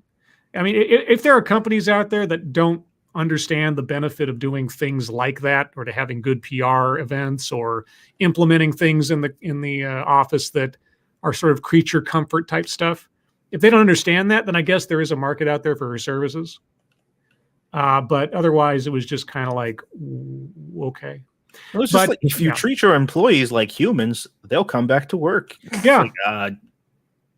It was really. It was like I said, it was one of those things where, okay, all around, I don't disagree with what you're saying, but at the same time, this is the last thing that could be called revolutionary, innovative, or unique. This is, like I said, she talked about it like this was some kind of thing that was just so rare, like Bigfoot, often talked about, never seen. Empathy at the workplace, like, oh my God, what a concept. No, anyway, I could go on, but if you want to watch it yourself, I mean, it's entertaining to a degree when she gets to anyway, I won't give it all away. But so there was that. And let's see, of course, I cooked up today's theme, which everybody seemed to enjoy, and I'm kind of proud of it. That looked pretty good. Didn't quite get the color correction right on some of the avatars the way I wanted to. I'm still kind of learning on how to tint things correctly to sort of reflect the light that's used in the piece itself, but I came close in a couple places. I did my best. Let's see, Sunday, I intend to take a look at the Theo Ed talk by, I forget her name off the top of my head, but the lady who wrote the Dear God, Please Help Me Hate White People sermon thing that we talked about the other day. So looking forward to that, sort of. The entire presentation is 23 minutes. I'll see how much of it I can take, because as you guys know, if I have a 15-minute TEDx, depending on what I'm saying, that can run hour and a half. So almost a half an hour worth of material. I might not make it through all the way, or I might have to split it up, but we'll see what happens on Sunday. But that'll be Sunday at 8 a.m. Pacific, 11 a.m. Eastern, unless something changes. I don't think it will. And otherwise, that's all I've got. I want to at least, peripherally congratulate Midnight's Edge on getting to 200,000 subscribers. Congratulations to them. And I think that's all I've got for that. I don't really have much fucketry. We're almost at the bottom of the hour. Satsu, do you have anything that's burning a hole in your mental pocket?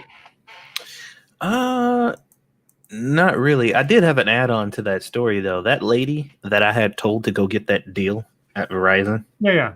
She had like more questions, Mm-hmm. So she walked up and asked me a couple things about her phone and had me help her out with a few things or whatever, and just chatted for a while before she finally left. She went and got that deal for her phone that day, but it ended the next day. So because I was so nice to her, she brought her whole family back to upgrade all of their phones at my store the next day. There you go. Yeah. So she was like, yeah, you were just so nice and so helpful. And you like at that moment, like you knew that you weren't getting paid for it. Like, I know you guys work under commission. She was like, I was just so shocked that you spent so much time helping me, despite the fact that I was going to take my money elsewhere. And you were very nice and respectful. So, they weren't doing the deal anymore and we needed more phones. So you guys are still running your deal. I figured I wanted to get them from you. And I'm like, haha, y'all got one sale. I got 4. That's yeah. And like I say, this notion is the furthest thing from revelatory, but she was talking about, and now like I say, if that's her business and that's her job and her whole spiel is to play this up as something that she can provide. Now, she didn't like offer her services at the end, but she kept talking about being a marketer and being a consultant and all that. And her opening story, no jokes about it, and you'll just have to watch to find out. Nothing I could say anything, sarcastic about or snarky about. It's like she had a pretty terrible and scary thing happen to her, and if all that's as it went, then good for her. And then, like I said, it wasn't a very like contentious TEDx kind of thing where somebody was trying to like completely insult my intelligence. Right. It was just one of those things. I was kind of like, I don't know. I mean, of course, the other question occurs to me then of, is this really something that is relatively uncommon in people? Maybe I'm just an old fogey who has some perspective on things, but is it really that rare to have that notion that even if you're not actually being a nice person, but you do something that is good for the company's bottom line because it looks good, is that really a philosophy that's lost on people these days? I don't know. I don't think so, but I feel like it's not, but yeah, I don't know. Anyway, I don't really have any fucketry that's worth talking about, I guess, except for the fact that there was an ad appeared on my timeline for cilantro, and I was like, no, no, this makes everything taste like burning soap. And I was surprised at how many people came and says, oh, that happens to me too. It's like, I'm not alone. But with that, guys, we're going to move on to the wonderful world of chat time, question time. If you've got questions, comments, concerns, complaints, conspiracy theories, put them into the chat now. If you have questions for us directly, please put plenty of chat marks after those. If you have any statements for us to consider, please put plenty of statement marks after those. If you have no idea what I'm talking about, ask your nearby chat-friendly neighbor, I guess, and they will happily inform you. Random American, have you ever engaged in BDSM at a golf course, or would you consider that subpar? Is there a kick button on here? Oh, there is. Ooh, there is. Okay. God, I don't know. Do I have Biden levels of executive power flowing through my veins right now? Oh, I'll resist the urge. Puddock. So between Ghostbusters getting a sequel, our communist youth, and this week's violence in Northern Ireland, did the 1980s ever really end? I don't know. Is Kajagoogoo still playing shows? Because if not, then maybe. Sean Uli, well, Scribe Light, I watched the first episode of The Shield today. I was not impressed. You can hear the emotional pain you just inflicted on it. Is there a kick button I can employ here?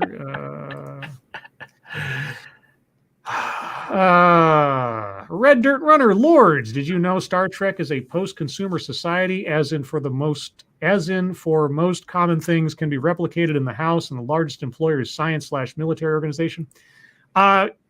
As we know, the Star Trek communists told us that that's not really, you don't have to worry about that part. The replicator thing isn't a factor. We can actually achieve this today because resources are unlimited. Yeah. He actually said that. Yeah, who needs a replicator when we have everything we need to clothe, house, and care for everyone right now? In the whole world. In the whole world, yeah. As a one world government, etc., we can just do it because the Earth can feed 10 billion people right now. I keep snapping. Let's see. Red Dirt Runner Lords, I believe Discovery made it clear that it took war, replicators, and teleporters to make the Federation, and it's at war on all fronts half the time. Well, that's because the makers and producers of Star Trek Discovery don't actually know what Star Trek is. Star Trek is not about action scenes and explosions. Star Trek was about exploration and questions of humanity and science fiction. Discovery is not Star Trek. I mean, I haven't even watched a single episode, but I've seen enough of it in clips and in other people talking about it and comparing and contrasting that it's not Star Trek. The Orville is more Star Trek than Discovery. And thankfully, for those of you that actually really like Star Trek or want to see real Star Trek, you've got several shows with several seasons, and you can ignore all this new stuff because you don't need it. You don't need it. Start with Star Trek: The Next Generation from like season 3 onward. The original series, I haven't watched it all, but it's classic stuff, generally speaking. And then DS9, kind of have to watch it from the beginning because it is more continuous narrative than the sort of episodic one and done nature of the other series. But it's worth it too. So, and I'm not even the hugest Star Trek fan, but I appreciate it because I did grow up with it. Let's see. Motto Winter. Oh, Lords, we all try a fried chicken salad kebab. Fried chicken salad kebab. With a bowl of rice with cheese and a snowman glass of lemonade, meringue slushy. I can do without the slushy. The rest sounds fine. When was the last time I had a slushy? When was the last time I had a kebab? Cannibalistic Wizard, what did the Syrian mom say to the Iraqi mom? They blow up so fast. That's racist as fuck. Sean Lee, what certification are you getting, Satsu? Oh, well, I'm getting my ServSafe certification first. That's the one I'm working on right now. I'll let you know what the next one is once I complete this one. I'm trying not to get ahead of myself. I'm focusing on one thing at a time. So right now, even though I do have my list of other things I need to do, my focus is ServSafe. That's the only thing I'm thinking about because until I pass that, nothing else can happen anyway. So, Motto Winter. Oh, Lords, copper sphere, brass pyramid, or zinc paste. Well, give me that copper. That stuff sells for lots. Yeah, I can sell that pretty quick. Ebony Williams, have you seen the trailer of the Powerpuff Girls remake? Are you talking about the live action thing? I didn't know they had a trailer out yet. But yeah, I didn't see the trailer. I just saw a screenshot. Yeah, I saw a couple of photographs from the set, but if they have a trailer out, I haven't seen it yet. No. Or are you talking about the updated animated one? Because I haven't seen that either, but at least I'm sure that's out there somewhere. Red Dirt Runner, Lord's Powers, you can make replicators, but their existence will start a world war. Yeah. I know. Red Dirt Runner. Sorry, Scribe. I meant Enterprise, not Discovery. Oh. Okay. Yeah, Enterprise. Enterprise. It's one of those things where if it had had a couple more seasons, it probably would have gotten better. It really started cooking in the last season or so. I remember binging that show several years ago now. Because it was on Netflix and I apparently had a lot of free time on my hand after a breakup or something. And I just remember that several episodes in a row, it seemed like they used the exact same alien planet set, and it was so painfully noticeable. Because, I guess there are some shows that are better off if they're watched once a week rather than right after each other because you can see all the continuity issues. But other than that, the episode where they go to the mirror universe, where Earth gets attacked and that whole storyline, everything started cooking in the last season, where if it had had more time, like Star Trek Next Generation and so on, it might have gotten a lot better, but I guess we'll never know. However, that opening song, terrible. It really, really takes you out of the moment for a Star Trek show when you start up with a soft pop song and not instrumental sort of epic, sort of score kind of thing. That was a bad decision. Let's see. It's a llama. The guy Biden nominated for the ATF was photographed standing over the rubble and ashes of people killed at Waco. I think I heard that too. Yeah. I don't know. I don't know. Supposedly he might have a tough time getting through on confirmation. And if so, I don't know if Biden will just appoint him as, interim director like they had previously. I guess we'll find out. Let's see. Advocates Diablo. I just want to sleep with hot green alien Yvonne Craig. Screw the communism. Yeah. What was she? Was she Orion? Was that were the green ones from Orion? Was that it? I think so. Let's see. Sean Lee. Okay, Satsu. What is ServSafe? It is a food safety course and certification that you need to have in order to work in a commercial kitchen. Mm-hmm. And there's a a couple different versions of it that you can get depending on what level you are working in said commercial kitchen. But yeah, that's basically the gist of it. Motto Winter. Oh, Lords, what are your thoughts on cheddar on fresh waffles? I don't get the cheddar. For some reason, I'm still not sold on the savory waffle thing. Yeah, I can't say I've ever had it, but just thinking about I don't know. Maybe somebody needs to give me a recipe of a really. But I'm just when I think waffle, I think sweet. Savory just doesn't. It doesn't really seem right to me. Dom O'Leary, Lords of the Night. If you had to save a family member, oh boy, yeah, then whatever it is, then yes. Well, it depends on which family member. Well, I guess that is also true. Cut your nose off to spite your face. Well, it's cut your nose off to spite your face. But anyway, have a hand grow out of your forehead or have constant constipation for life. Given the small size of my family, every family member would be important enough for me for whichever one. I'd probably go for the constipation one, I suppose. I mean, there are laxatives for that, so whatever.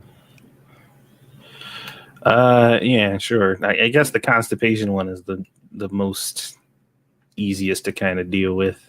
Well, maybe not easy, but fortunately, I never really have to leave the house, so I could deal with it. Dom O'Leary again, Lords of the Night. Sats, I guess that's you. What was the name of that shoe with the meters, points, and legal murder in that shit? I think show with the legal murder. What was it called? It's called Kino's Journey. Is it Kino? Yeah, Kino. Kino's Journey, and it was very good. I really enjoyed it. Let's see. Oh yeah, tomorrow I'm looking forward to the next episode of Falcon and the Winter Soldier. And depending on how that goes, I might do another off-the-cuff stream.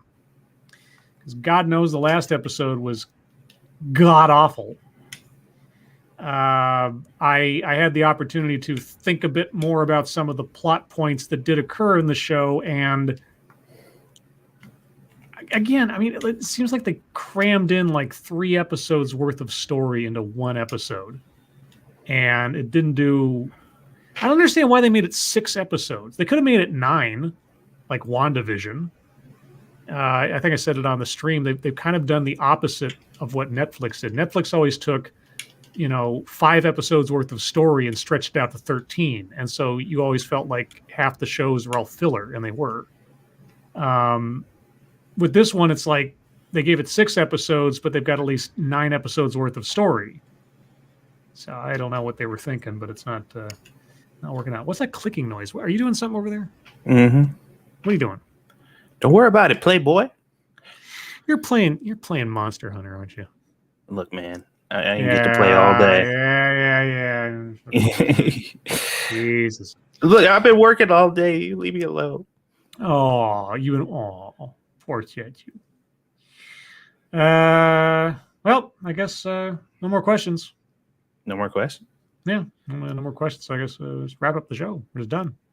Oh, we ain't got to eat no more stupid food? Yeah, you got Monster Hunter to play, and I've got dinner to have. So, yeah, I guess we'll just split. I mean, there's nothing else for us to talk about. Scribe, stop it. You don't eat dinner. Cut it out. Stop lying to our audience. Oh, yeah, I do, especially lately. Got to segment all my times of eating during the day now. Have you picked up on any other new recipes and stuff now that you're kind of trapped in the house, Meyer? Or do you just kind of stick to what the use is? Oh, I'm the laziest bachelor. I just snacks and frozen dinners or sandwiches from the deli or something. It's just I'm a complete lazy bastard. I'll have to think about whether or not I'm going to cook for myself anytime in the near future. This is why I need a woman. Uh-oh, that's sexist. Let's see. Puddock, dudes, did you see on Twitter that Hunter Biden has a Squirtle plushie? No, but good for him. Green Death. Wait, Scribbles eats? I thought he was just a voice. Well, maybe I am just a voice that talks about eating. Ah, Imagine that as a what a twist! what a twist. What a twist! Parody Bear, fill up my plate with some dinny din din. Well, once Satsu gets his truck going, you can do that yourself. That's right. Ebony Scribe, would you consider pulling the Pygmalion, making a wife out of clay and it comes to life? If my sculpting abilities were any better, maybe. But if I were to try to make a clay wife, it would probably look like 5 blocks and a sphere. And that would be no. And if I couldn't do the fingers right, what would be the point? who can cook with giant lumps of clay?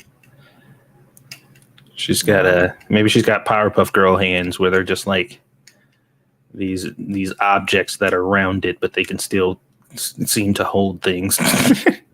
Travis Gardner, Scribe Light, favorite president. Oh my God, favorite president.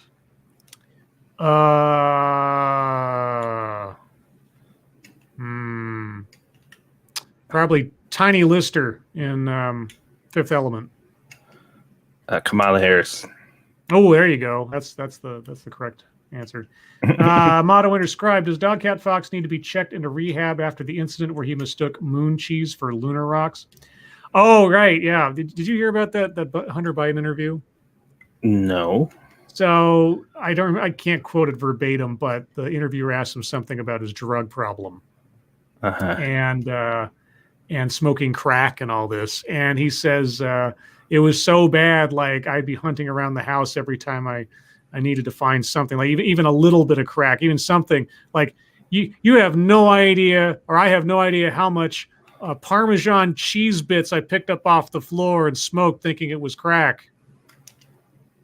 And so now pictures and memes of Hunter Biden smoking cheese are a thing, and he did it all to himself. I mean that it takes some confidence to be in the position that you are and just say some shit like that, because you're just like, yeah, so what? The media's gonna fucking try to cover it up and hide it anyway. It doesn't matter if I fucking yeah. And I can believe it. I can believe he was fiending so bad he smoked anything that looked like a rock of anything off of his carpet. I can believe it. Oh yeah. But all the same, it's just like, dude, you are such a mess. Such a mess. Tack Alpaca, if you were allowed to eat all you want of one particular food where it magically never negatively impacted your health in any way, what would it be?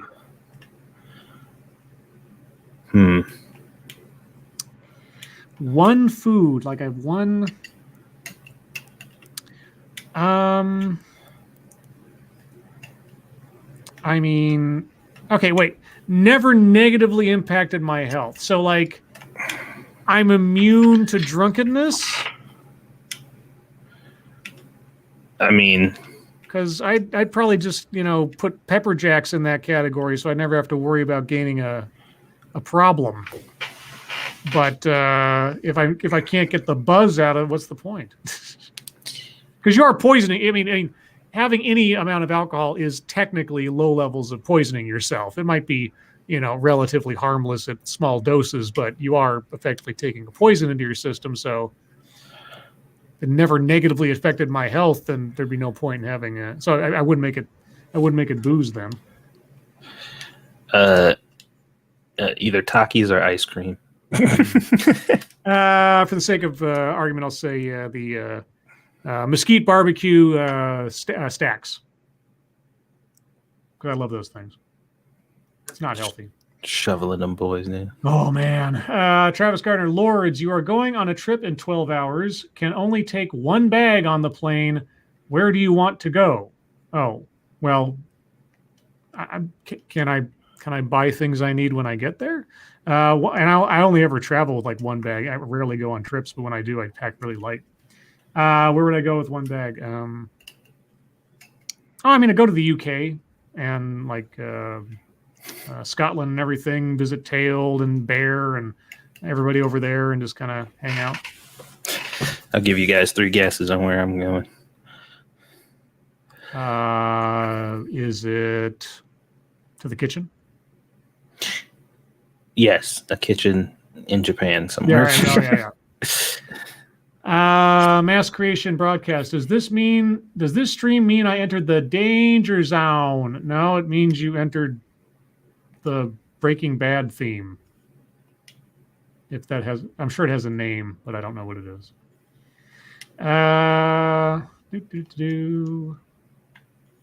Peter Sile, like Hades 313.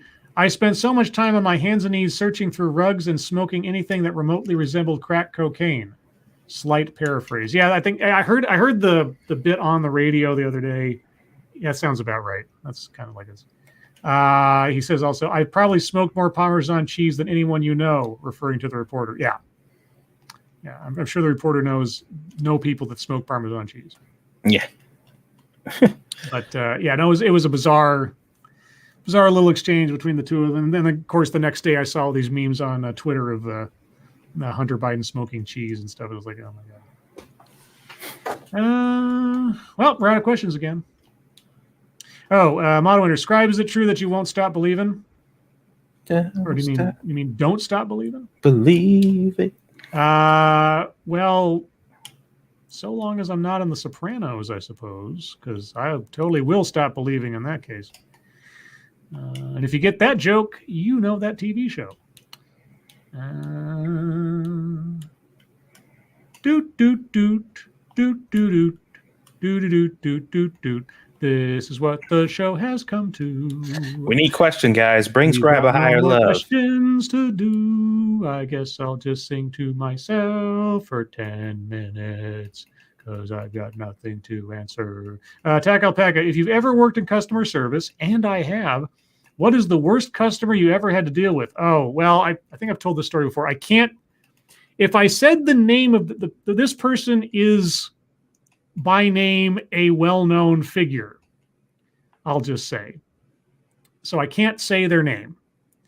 But it was someone who, let's just say, was a person of significant means, right? And I'm working at this store as my first kind of job out of college. And this person came in to exchange a gift they had received for a birthday present or something that was a $40 item. A $40 item. And so I did everything within my professional whatever to help this person find a replacement in the store or an exchange. Every move I made, I was either hovering too close or I wasn't paying enough attention to her. I either was providing information that she required or I was talking too much. We were the only ones in the store at this time. It was just one of those things where I had nothing else to do. So I got it from both ends, no matter what I did. It was the worst thing ever. Worst ever. And so at that time, I did not know who this was. Okay, I should say this person is related to someone and part of a family of major means. I did not recognize this person at first. Anyway, so by the time we got up to the counter, you have to to do an exchange, you have to sign some papers and stuff for the exchange and all that. So she had to put her name down. And as soon as she put her name down, I was like, oh. And I can't recreate just how terrible this person was to me for all the 15, 20 minutes that I had to deal with it. But I kept my game face on the entire time. I've had lousy customers to deal with in previous jobs to that and everything else. So, but she was just like nothing. Everything was bad. Everything was bad. Everything I did or did not do was bad. And she was very vocal about it. And so, when she puts her name down, I recognize who it is. And I think to myself, this person could probably burn a pile of cash and not have it make any kind of significance on their bank balance. But they come in here on a Saturday morning or whatever it was to make my life terrible over a $40 item for no particularly good reason. So I was more than happy when that person left. I never saw him again. I'm not a particular fan of them now. Yeah. But I say I won't name names. It's not worth it. But anyway, Satsu, I think you've told the story too. What was your worst customer? Well, the worst one that I can think of off the top of my head was obviously in my previous job, which was my phone. And I sold a phone to his wife. And I guess this kind of doesn't qualify. Maybe this isn't fair for me to bring this story up because technically he wasn't my customer because I didn't sell him a phone. I sold it to his wife, who was a lovely lady, by the way, a very nice lady. And I sold her the phone and she was like, look, I don't know anything about smartphones. I'm really stupid when it comes to this stuff, but I would like to try to use one. So she got herself a smartphone. I sat with her for several hours and taught her how to use it, how to set it up, her phone number. We saved a couple people, family members in her phone or whatever. And then she left. And I think there was a 7-day return policy back when I was working there. She came back on the 5th day and was like, you know what? I used it. I tried. I gave it a shot. My daughters and they showed up and they tried to help me or whatever. And I've come to the conclusion that this just is not for me. So I said, okay, got her together, brought her back to the setup. We returned the phone, got it all wrapped up. She got a full refund on everything she paid for from that day. And I told her these words specifically. And I also told her this the day that she left initially with the phone. You are fully refunded. Our transaction is completely over now. But any use that you've actually used that phone, data that you've used, may be charged to you from Verizon depending on how much you use that phone. So be on the lookout for that. She said fine, and she left. And then like literally 2 weeks later, her husband shows up and is like, hey, I want to talk to the person who sold my wife the phone. And I'm like, what? I don't know who you are. What do you want? So he's like, he showed me the paperwork. I'm like, oh yeah, she got refunded. She didn't want the phone. So there's that. And he's like, well, what's this about? And I'm like, what's that? He's like, it's a bill from Verizon. I'm like, I'm not sure. Did you ask Verizon? And he's like, no, I didn't call Verizon. I'm like, why not? I don't get it. Why would you not? If you got a bill from Verizon, why? Because she bought the phone from you. I'm like, yeah, but I'm not Verizon. She got refunded for the phone. The physical transaction is over with.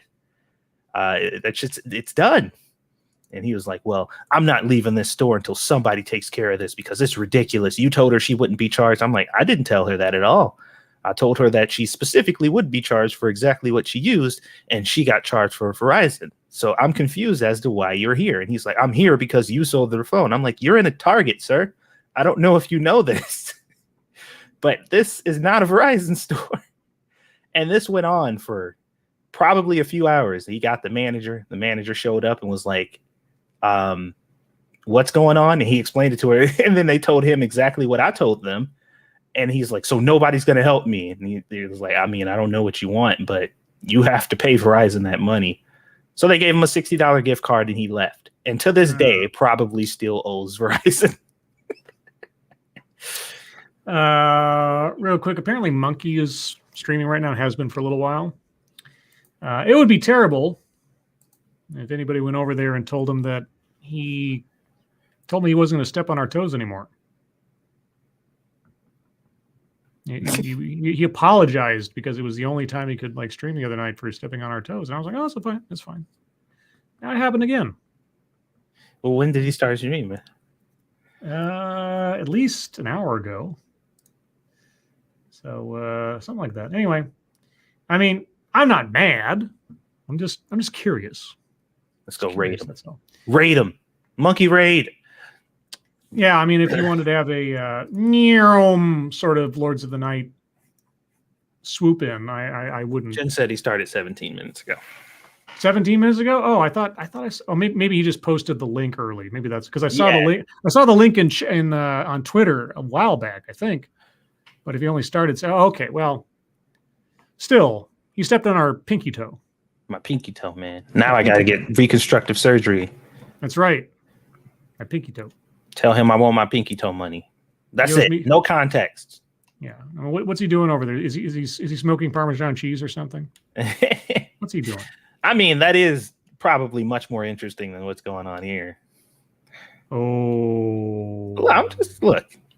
If you told me somebody was on stream smoking Parmesan cheese, I'd probably leave here and go check it out. Oh, and Ebony says 27 minutes ago. Uh-oh. Oh shit. Oh, now that's getting onto like the ring finger toe. Yeah. Yeah. Oh boy. Not my ring finger toe. Travis Gardner, Scribe, first computer. My family's first computer was a IBM PC Junior with 256K of memory. And actually, that was after the upgrade that doubled our memory from whatever it was, 162 or whatever the hell it was before. Yeah. Oh shit. So yeah, it was it was quite the beast at the time. My favorite game was Jumpman. And I'm not talking about like the original like Mario Brothers kind of thing. It was a game called Jumpman that probably took up about 3K worth of memory or something. And I can still remember some of those games, and it's but it used for the most basic word processing stuff. And my dad had a flight simulator game, like an old like actual flight simulator. I think it was Microsoft Flight Simulator, one of the earliest versions. And then there was this World War II, like, I don't remember. It was a plane chase game. It was kind of like the Top Gun game from NES, but much more rudimentary. Yeah. It was great at the time because, everything was new back then. Tackle Pack, are the fans who stuck with you guys instead of going to Monkey Stream the true LOTN diehards? Yes, and you should tell Monkey that after we're done here, which is right now. Everyone, we're at the top of the hour, and that's the end of the show. Thank you so much for joining us. If you'd like to go visit Monkey now, feel free to do so and tell him we say hi. Satsu, you got anything going on tonight? Not really. I got more work to do, so I'll be doing work. Depending on the outcome of tomorrow's episode of Falcon and the Winter Soldier, I may or may not have something to say, so keep an eye out on my Twitter. I'll do my best to at least give some minutes notice before I go live, if I do, with any commentary on the episode. Otherwise, you can find me again on Sunday at 8 a.m. Pacific, 11 a.m. Eastern for a special Sunday episode covering a Theo Ed talk from a lady who wishes God would help her hate white people. And go watch my new Honey Pop episode. Apparently, that was the episode that went up in my queue. That too, yes. Go check out 2 Cents Plus and watch Satsu's Honey Pop gameplay video with commentary.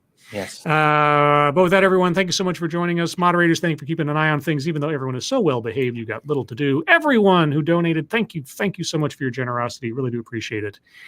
And with that, guys, you can find us tomorrow night on Satsu's channel at the regular time. Satsu, thank you for joining me as always. Yep. Everyone, your lives make us sad, and we will see you tomorrow. Bye, guys. And taking out my copy of Screw the Roses, Send Me the Thorns, the romance and sexual sorcery of sadomasochism. And today's secret word is auditory. Oh. How fancy. Auditory. That means you use your ears or refers to sound. ASMR, Scribe, tomorrow. Be there, be square. Mm-hmm.